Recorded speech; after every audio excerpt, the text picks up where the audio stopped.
Okay.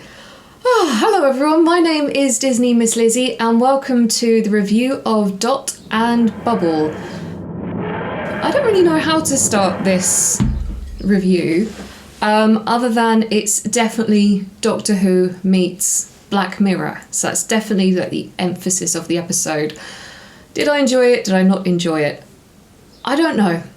We'll go through this review, going through the positives and then do the negatives. So first of all, positives.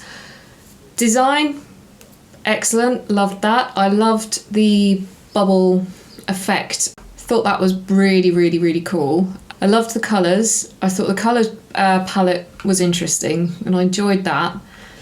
Definitely gives off, again, the Black Mirror type-esque look.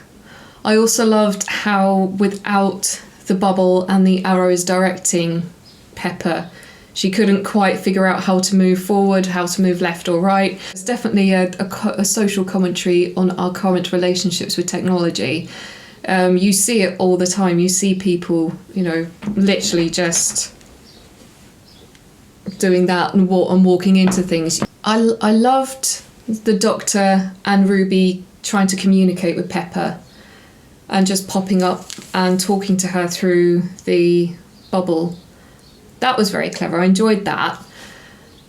That was cool. Yeah.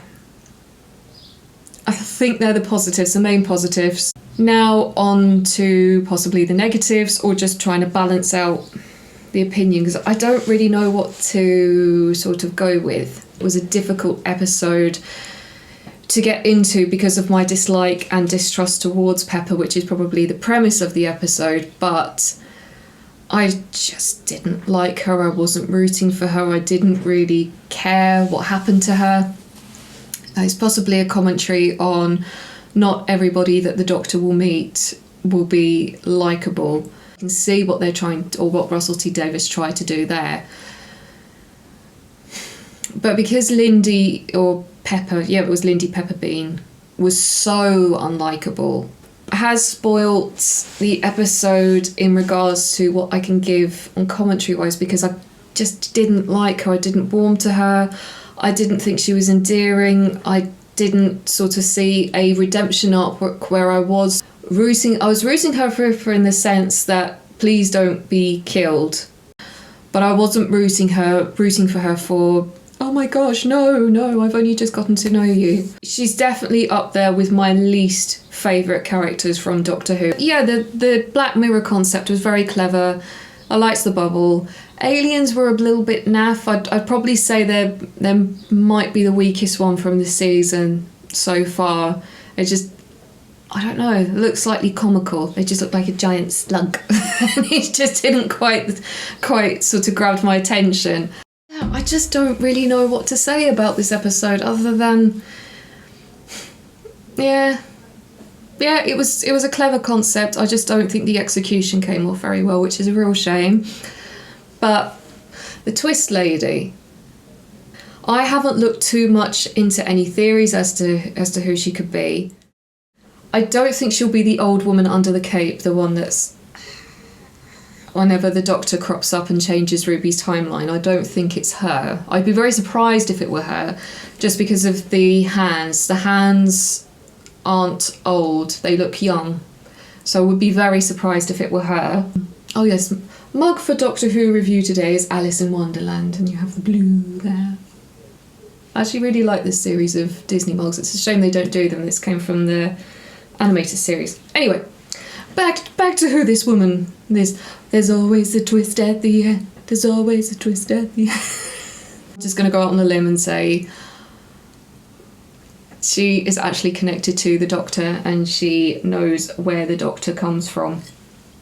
Whether it will be answered in this season or the end of next season, or maybe at the end of Ncuti Gatwa's tenure. I know he's just come onto it, but that could be a lingering storyline of this woman is connected to right at the end. But we will see.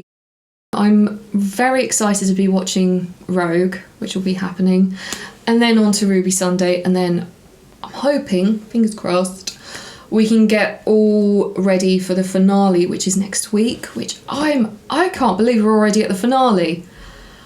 this season's gone way too quickly. So yeah, we will see, because I'm still 2 episodes behind, but I'm going to catch up. So then we're all ready for next Saturday. Is anyone going to go and watch it at the cinema from midnight? If you are, please put your experience down in the comments, because I'd really love to hear it. So yeah, please let me know what you thought of Dot and Bubble. Who do you think the woman is? Do you think it's something to do with Ruby? Do you think it's something to do with the Doctor? Or is the twist that she isn't connected to either, and this is something to do with the big bad? Because it's been referenced by the toy maker and then Maestro. I haven't heard anything about the one who waits since, unless I've missed it, unless it's coming up in the episodes that I need to catch up on, unless it's coming up there. So, who is the one who waits? That's someone else's game. So thank you so much for joining me on this review. Please like, share and subscribe to the channel. And for more Disney and Doctor Who content, please follow me on Instagram and TikTok. So anyway, have an awesome weekend.